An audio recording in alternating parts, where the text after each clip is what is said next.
हर हर महादेव। दीक्षा kitchen. आज बनवणार आहोत आपण मेथीचे पराठे।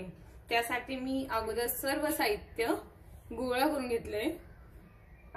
मेथी बारीक चिरून घेतली, 2 मीडियम साइजचे कांदे चिरून घेतले, कोथिंबीर घेतले, 2 टोमॅटो कापून घ्यायचे, त्याची प्युरी बनवायची, थोडीशी तीळ घेतली, थोडासा ओवा घेतलाय, 7 ते 8 लसणाचे पाकळ्या घेतलाय, 7-8 हिरवी मिरची घेतलाय आणि जिरे घेतले थोडंसं। हे तिघ वस्तू आपण मिक्सर मधून बारीक करून घेऊ आणि त्यासाठी लागणारे पीठ आपण गोळा केले। गव्हाचं पीठ घेतलंय, चणाडाळीचं पीठ घेतलंय, ज्वारीचं पीठ घेतलंय आणि बाजरीचं पीठ घेतलंय। गूळ आणि चिंच हे मी त्यात ऍड करणार, म्हणजे चव छान येते। आपण आता पीठ मळून घेऊया। त्यासाठी मी अगोदर मोठी वाटीभर गव्हाचं पीठ घेतलं, ते ऍड केलं। त्याच्यानंतर बाजरीचं पीठ घेतलं होतं, ते ऍड करूया। त्याच्यानंतर ज्वारीचं पीठ ऍड करूया। त्याच्यानंतर चण्याचं पीठ ऍड करूया, मेथी ऍड करूया आणि कांदा ऍड करू घेऊया आणि कोथिंबीर ऍड करूया।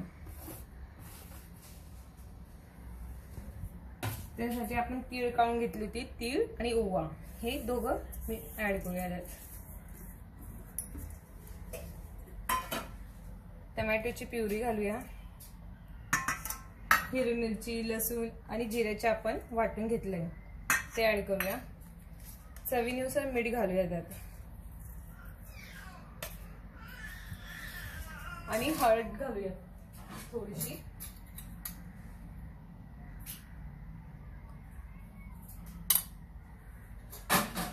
तुम्हाला तिखट अजून हवे असतील तर तुम्ही लाल मिरची पावडर ऍड करू शकतात। आता पीठ मळून घेऊया, म्हणजे शक्यतो पाणी टाकण्याची गरज नाहीये। आपण टोमॅटोची प्युरी टाकली तर त्यात मळून होऊन जातं, पण तुम्हाला हवं असेल थोडंसं तर तुम्ही ऍड करू शकता त्यात। पीठ मळून घेतलंय, आता हे 10 ते 15 मिनिटं झाकून। आपण पीठ मळून 15 मिनिटं झाले, छान असे गोळ्या करून घेतले आणि त्याचे पराठे बनवून घेऊया।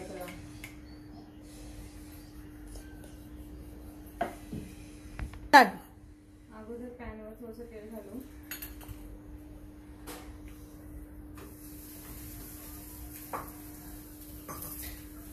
थोडीशी तीळ घालू,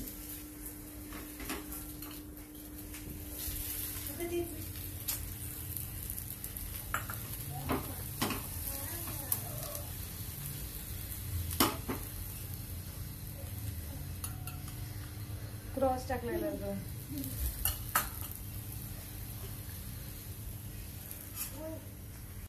आपले पराठे रेडी झाले। चटणी सोबत तुम्ही खाऊ शकता। तुम्हाला आवडले असेल तर बनवून बघा आणि कमेंट करा।